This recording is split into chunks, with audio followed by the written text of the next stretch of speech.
Welcome back to MMA Sucka Fight fans. My name's Nate Freeman. I'm joined today by Juan Puerta, who is who's fighting at UAE Warriors 33 on September 17th. Juan, how you doing today? I'm doing great, Nate. Appreciate you having me here. I'm glad to have you. So like I mentioned, you are fighting at UAE Warriors 33, and you are facing Iago Ribeiro. Just give me your thoughts on him as an opponent. I know that he has not had nearly as much big fight experience as you, and he's not faced some of the he's not faced fighters with as good of records as you, but that doesn't mean he's not a threat. So just go ahead and give me your assessment on him as an opponent.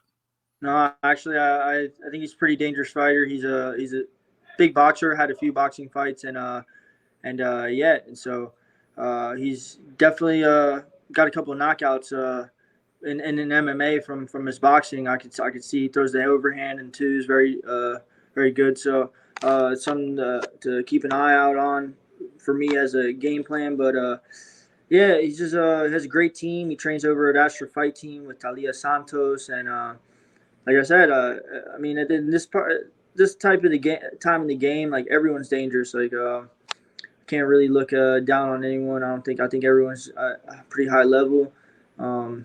10, you don't get to 10-3 or 10-2 without being high level. So, hey, I'm expecting the most dangerous fighter the 17th for UAE Warriors. Absolutely, and you've fought all over the world. You fought in Kazakhstan, the Dominican Republic. You fought elsewhere, Colombia, obviously Colombia. You fought in America. You're fighting in the UAE. Talk to me about how this opportunity with UAE Warriors came about, because I know you're coming off the Contender series. You previously had a contract with Kombachi Global. So talk to me how this opportunity with UAE Warriors came about.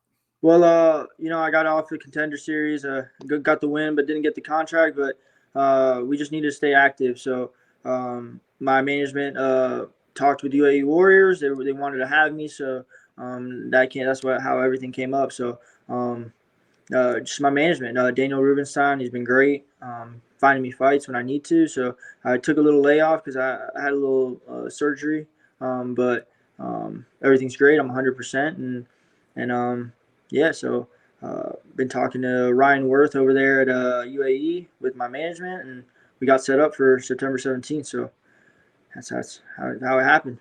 Ready to rock and roll. Yeah, I know fans are excited to have you back in the cage. You last fought in November, as you mentioned, on the Contender series. And as you mentioned, you didn't get the contract. And it seems like, at least from my opinion, that Dana sort of moves the goalposts on what he wants out of fighters, depending on the night. I'm sure you've given your reflections on that night plenty of times over. But now that you've had some more time to ruminate and think about it, what is your overall reflection on that whole experience? It was a great opportunity. It got my feet wet. So, hey, I can't really blame them for not giving me a contract. I should have fought a little harder the third round. I know my competition, me and my competition that I fought on the Contender series, Zifa Shang, we both could be there competing with the UFC flyweights. But I just wasn't able to, it was just like I said on the interview, maybe I should have been a little bit more positive in my interview with Laura Senko about my win. But I also should have done a little bit more in the third round. But I learned from it, and I need to finish this kid on the 17th, or I need to make sure that I finish strong in dominant fashion. So, it's just yeah, Dana, kind of moves the goalpost with where he wants. I mean, there was a kid that cried, he wasn't going to get a contract. He cried and got the contract. It's just a matter of, I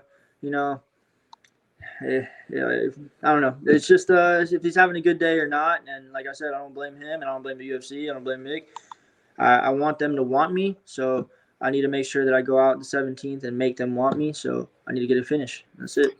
Do you feel any extra pressure, or are you more focused now to get a finish now that you've had that experience, or are you sort of approaching it the same way as always, or like what's your approach there? I'm gonna approach it the same way I approach every fight. I try to finish every fight. This is I just gotta make sure that yeah, there's pressure. There's always pressure. I'm on a 12-fight win streak. I have a lot of people that want to be in my position. So, hey, but I try to put that in the back, and we're here. I felt like Dana White's was kind of a loss because I didn't get the contract. So I feel like my pressure kind of fell off after that fight. So we're starting fresh. I feel like, and yeah, and the pressure is like this kid wants my spot, but I ain't gonna let him have it. So that's it, man. I just gotta fight. I'm pressure makes diamonds, and you gotta know when to like turn on the lights, turn on the switch, and just go to it, man. Yeah, that makes perfect sense. And I think most people think you're on the doorstep of a call to a bigger promotion with the win here, and I'm sure that that's in the back of your mind. But obviously, your focus is on the fight on the 17th. Man, I've been fighting in the trenches for freaking since for so long. I can't even remember. I turned pro a long time ago, and I've been in the trenches almost. This is gonna be my 30th professional fight. So, uh, I think now it's time to finally make that next big leap and make it to a big promotion and finish my last few years on top. So, wherever it is, I'm ready. Absolutely. So I already mentioned this. You're going to Abu Dhabi.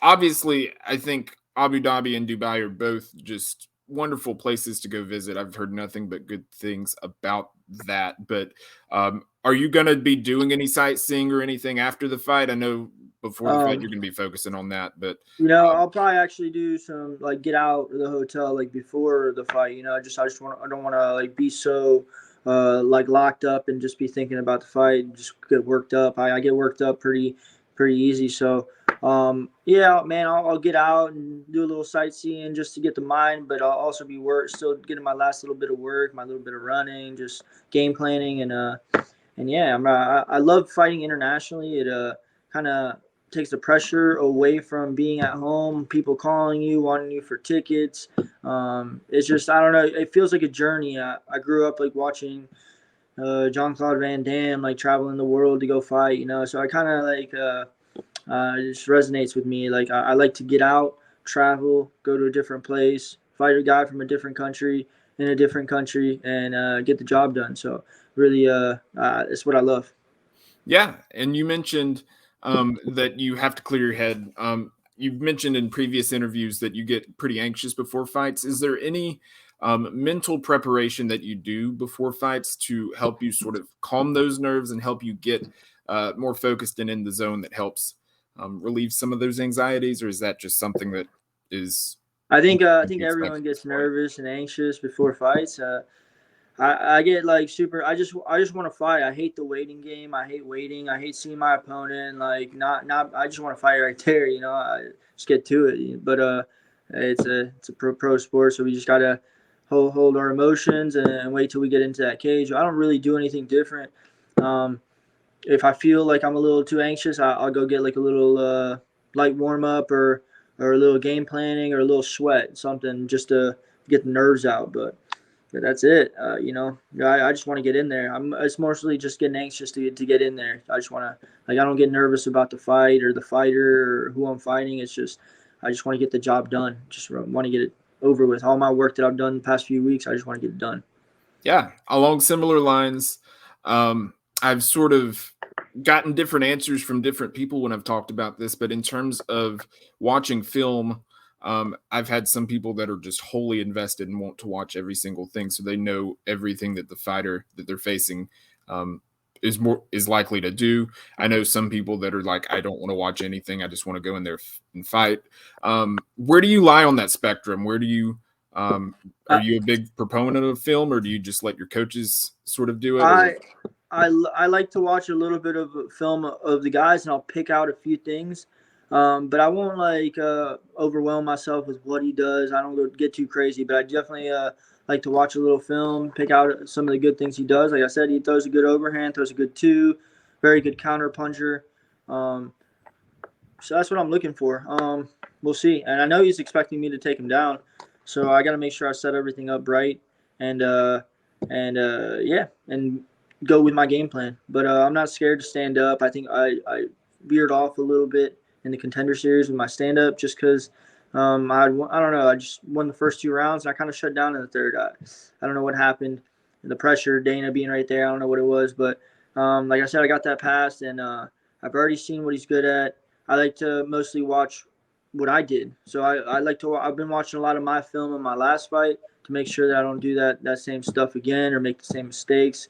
You got to mostly watch yourself and make sure you're evolving, and I think that's the most important thing. Yeah, that makes sense.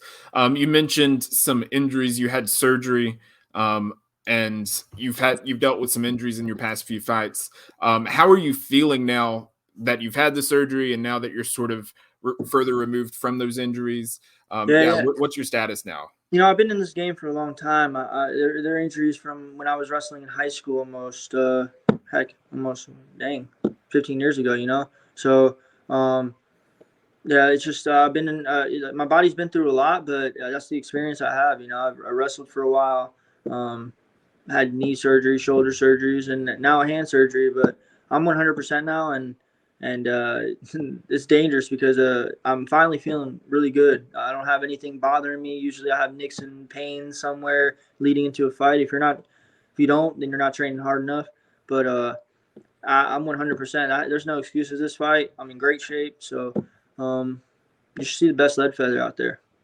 Yeah, we're super excited to have you at what sounds like 100%. So moving on, I know that you went to Parkview High School, and I am from the South as well. I'm a big Atlanta Braves fan. Awesome. And Parkview High School is the home of one former Braves legend and one that's currently on the Braves, Matt Olson. Yeah.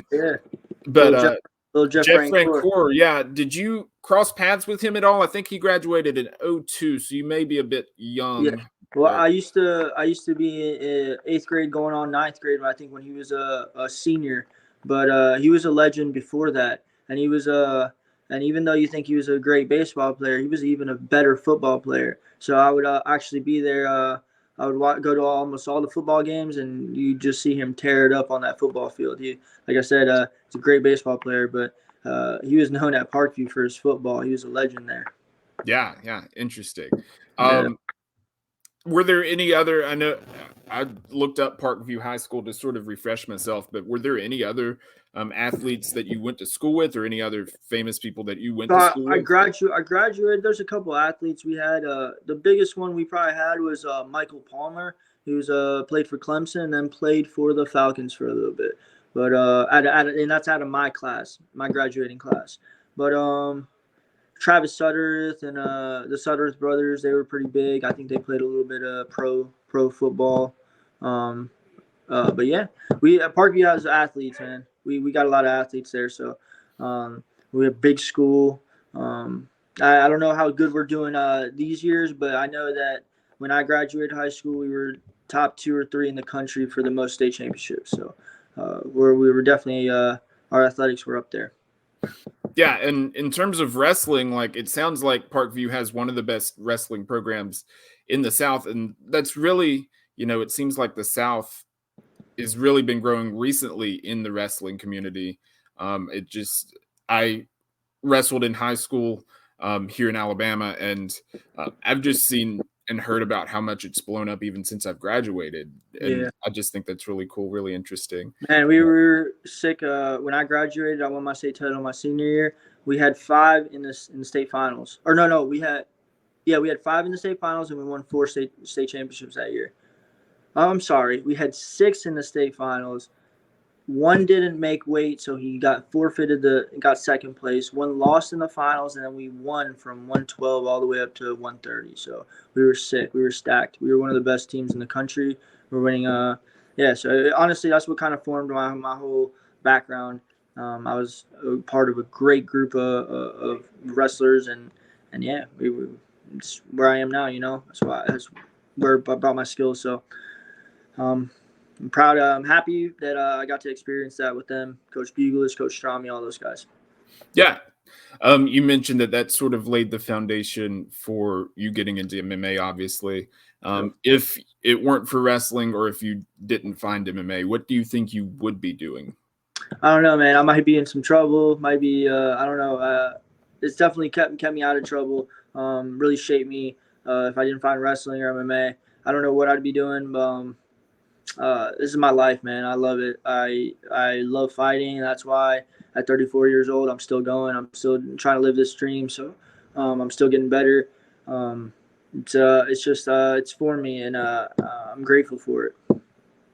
But I don't know where I'd be. I think I'd be in a lot of trouble or doing some bad stuff. You know, I don't know. It really kept me out of trouble and really kept me focused.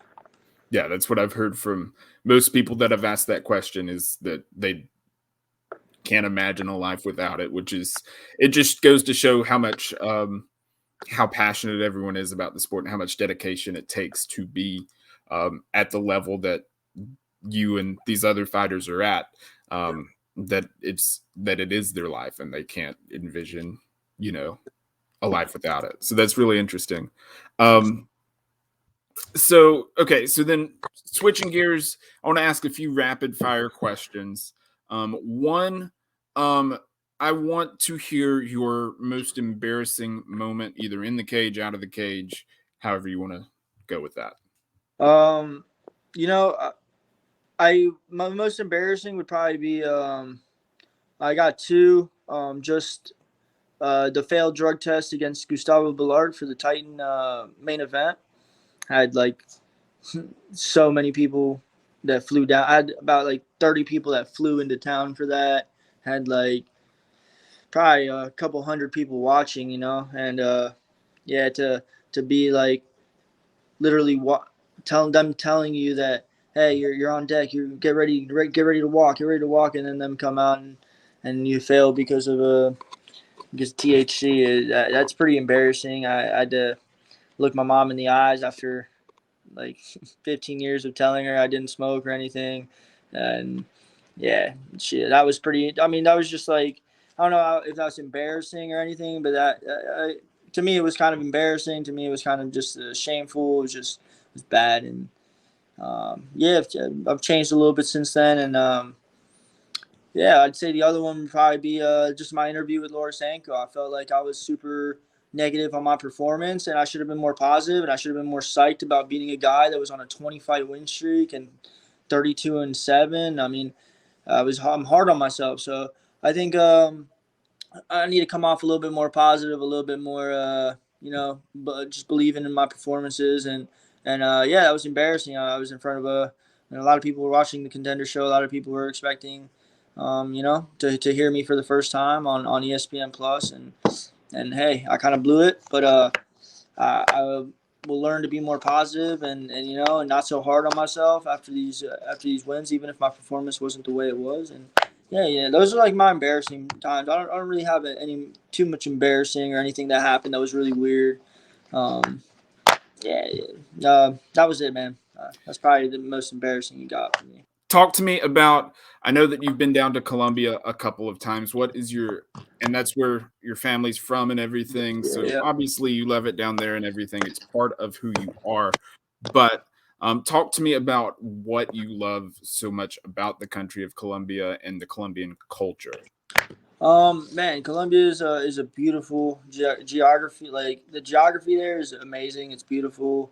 Mountains. I looked it up, and it's like the second most biodiverse country in the world, isn't it? Yeah. It's super nice. Like every city you go to, you have your own different geographical like features that are really cool. Some are like coffee mountains. Some are just, man, it's just amazing. It's just the beaches. You can take ATVs from the beach all the way up to the top of the mountain, overlooking everything. It's just beautiful, and the people there are super nice.